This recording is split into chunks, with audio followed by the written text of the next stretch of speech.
Welcome to our channel. अगर channel पे पहली बार आए हैं तो चैनल को सब्सक्राइब करें, लाइक करें, शेयर करें। पिछली वीडियो में हमने किया था शिक्षा मनोविज्ञान के 20 प्रश्न को हमने कंप्लीट कर लिया था। अगर आपने वो वीडियो नहीं देखी है तो प्रीवियस वीडियो में जो है आप उसको देख सकते हैं। अभी हम करेंगे क्वेश्चन नंबर 21। पहले ही ब्लैंक दिया गया है के अलावा निम्नलिखित घटना वृत्तांत रिकॉर्ड की विशेषताएं हैं। ठीक है, यह पर्याप्त विस्तार से पूर्ण तथ्यात्मक प्रतिवेदन है। यह व्यवहार का व्यक्तिनिष्ठ साक्ष्य है और इसके लिए शैक्षणिक क्षेत्र के लिए प्रतिपुष्टि उपलब्ध नहीं होती। यह घटनाओं का सही वर्णन है। यह बच्चे के व्यक्तिगत विकास तथा सामाजिक अंतःक्रियाओं को वर्णित करता है। ठीक है, तो यहाँ पे हम देखेंगे कि जो इसका आंसर है वो नंबर 2 है। यह व्यवहार का व्यक्तिनिष्ठ साक्ष्य है, इसीलिए यह शैक्षणिक क्षेत्र के लिए फीडबैक उपलब्ध नहीं कराता। यहाँ पे घटना वृत्तांत रिकॉर्ड की विशेषताएं बताई गई हैं। जब हम कोई रिकॉर्ड रखते हैं किसी का तो ये व्यक्तिनिष्ठ साक्ष्य होता है। एक व्यक्ति के बारे में जिसका हम रिकॉर्ड रख रहे हैं उसके बारे में है और ये उसके क्षेत्र में एक फीडबैक का कार्य करता है। ठीक है, अब अच्छे से एक बार और देख लेते हैं। घटनाओं का सही वर्णन, बच्चे के व्यक्तिगत विकास अथवा सामाजिक अंतःक्रियाओं को वर्णित करना तथा पर्यटन विस्तार से पूर्ण तथ्यात्मक प्रतिवेदन करना घटना वृत्तांत प्रमुख विशेषताएं होती हैं। ठीक है, तो ये इसकी प्रमुख विशेषताएं हैं। आगे इसका 22वां क्वेश्चन देखेंगे। मिश्रित आयु वर्ग वाले विद्यार्थियों की कक्षा से व्यवहार रखने वाले शिक्षक के लिए ब्लैंक का ज्ञान सर्वाधिक महत्वपूर्ण है। ठीक है, किसका ज्ञान? उनके अभिभावकों का व्यवसाय, सामाजिक आर्थिक पृष्ठभूमि, सांस्कृतिक पृष्ठभूमि, विकासात्मक अवस्थाएं। यहाँ पे स्टूडेंट्स बताया गया है 22वें क्वेश्चन में कि अगर आपकी कक्षा में मिश्रित आयु वर्ग वाले विद्यार्थियों की कक्षा है, ठीक है, और वहाँ पे आप एक शिक्षक हो, यानी उसमें कोई छोटे बच्चे भी हैं, थोड़े बड़े भी हैं, तो वहाँ पे ज्ञान का सर्वाधिक महत्वपूर्ण क्या होना चाहिए? तो यहाँ जो अवस्था है विकासात्मक अवस्थाओं का होना बहुत ही जरूरी है। एक्सप्लेन करके दिखाया गया, वो भी देख लेते हैं। मिश्रित आयु वर्ग वाले विद्यार्थियों की कक्षा से व्यवहार रखने वाले शिक्षक के लिए विकासात्मक अवस्थाओं का ज्ञान सर्वाधिक महत्वपूर्ण है। चूंकि विकास के अंतर्गत बच्चे में मानसिक, सामाजिक, संवेगात्मक तथा शारीरिक दृष्टि से होने वाले परिवर्तनों को सम्मिलित किया जाता है, तो इसीलिए विकासात्मक अवस्थाओं का होना बहुत ज़्यादा जरूरी है। Question number 23। प्रतिभाशाली बच्चे बिना किसी की सहायता के अपने सामर्थ्य का पूर्ण विकास करते हैं। मानव के लिए महत्वपूर्ण किसी भी क्षेत्र में अस्वभावतः अच्छा निष्पादन करते हैं। सामान्यतः शरीर रूप से कमजोर होते और सामाजिक अंतःक्रिया में अच्छे नहीं होते। सामान्यतः अपने शिक्षकों को पसंद नहीं करते। तो यहाँ पे इसका सही आंसर होगा नंबर 2। एक्सप्लेन देखते हैं कैसे किया गया है। प्रतिभाशाली बच्चे शारीरिक गठन, सामाजिक संयोजन, व्यक्तिगत तत्व के लक्षणों, विद्यालयी उपलब्धियों, खेलकूद एवं रुचियों की बहुरूपता आदि में सामान्य बच्चों से बहुत श्रेष्ठ होते हैं। ऐसे बच्चे मानव के लिए महत्वपूर्ण किसी भी क्षेत्र में स्वभाव अच्छा निष्पादन कर सकते हैं। तो प्रतिभाशील उन्हीं बच्चों को बोला गया है जो किसी भी क्षेत्र में अच्छा निष्पादन जो है वो कर देते हैं। आगे देखेंगे। संकल्पनाओं की व्यवस्थित प्रस्तुति विकास के निम्नलिखित किन सिद्धांतों के साथ संबंधित हो सकती है? विकास के परिणाम स्वरूप वृद्धि हो सकती है। विकास विषम जातियों से स्वायत्तता की ओर अग्रसर होता है। आगे देखेंगे। विभिन्न दरों पर विकसित होता है। विकास सापेक्ष रूप से क्रमिक होता है। विकास क्रम के सिद्धांत के अनुसार बालक का शारीरिक, मानसिक, भाषा संबंधी आदि संकल्पनाओं का विकास एक निश्चित क्रम में होता है। विकास की एक अवस्था का प्रभाव दूसरी अवस्था पर पड़ता है, अतः विकास सापेक्ष रूप से क्रमिक होता है। ठीक है, तो यहाँ पे इसका 4th आंसर होगा कि विकास जो है वो क्रमिक होता है। अगर विकास की एक अवस्था का जो प्रभाव है वो दूसरे पे ही जरूर पड़ता है। ठीक है।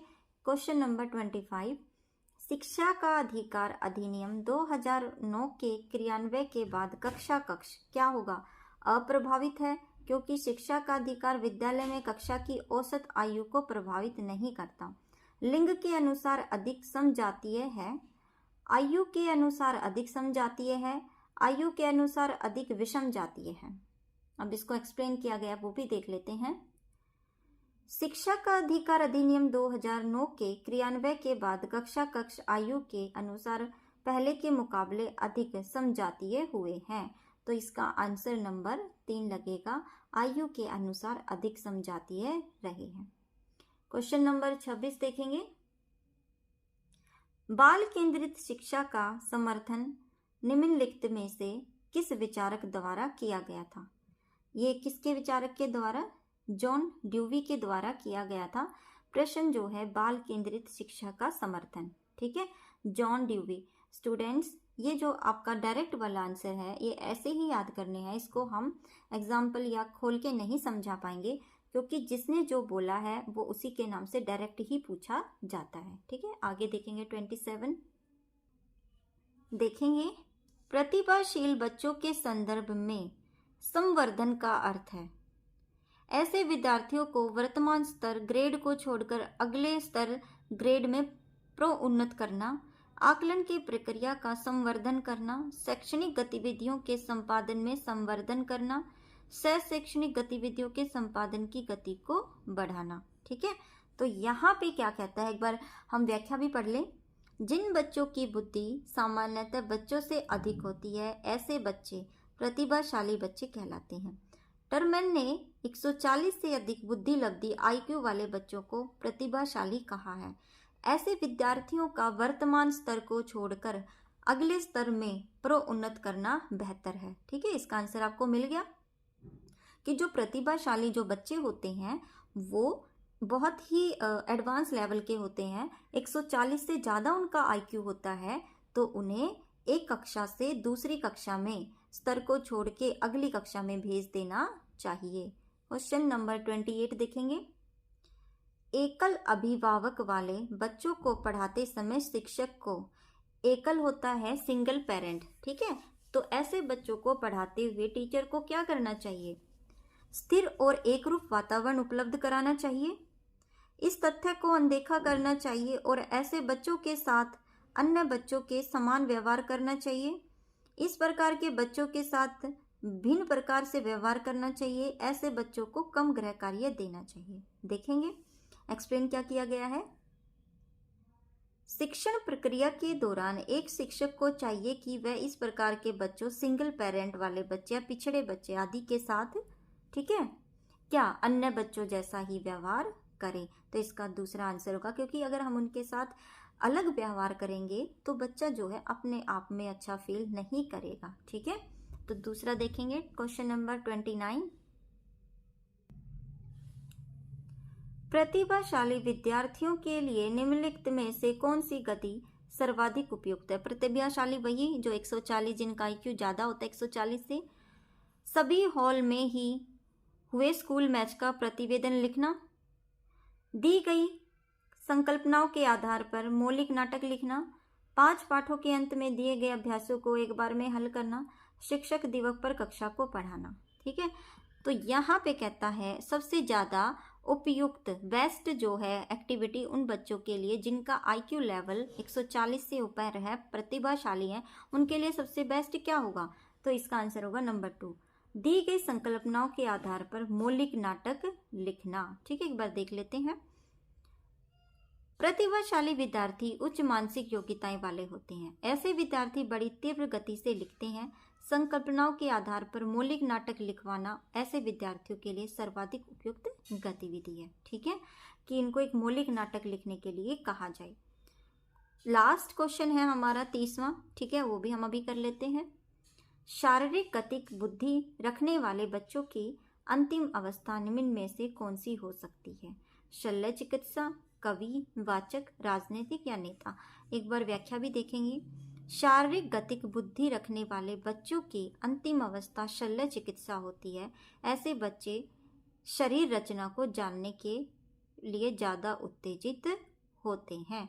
ठीक है, तो यहाँ पे जो है इसके लिए शल्य चिकित्सा शारीरिक गतिक बुद्धि वाले, यानी कि जो शारीरिक रूप से जिनकी गतिक बुद्धि है उनके लिए तो शल्य चिकित्सा सबसे बेस्ट है। ठीक है स्टूडेंट्स, आज हमारा मनोविज्ञान का जो है 30 क्वेश्चन कंप्लीट हो गए हैं। इससे पहले वाली वीडियो में मैंने 20 क्वेश्चन कराए थे और 10 क्वेश्चन इस वीडियो में है, तो आप दोनों वीडियो अच्छे से देख लेना ताकि आपके एग्ज़ाम में इसमें से भी कोई क्वेश्चन पूछा जाएगा तो आप अच्छे से करके जाना ताकि आपका एग्ज़ाम अच्छा जाए। Thanks for watching.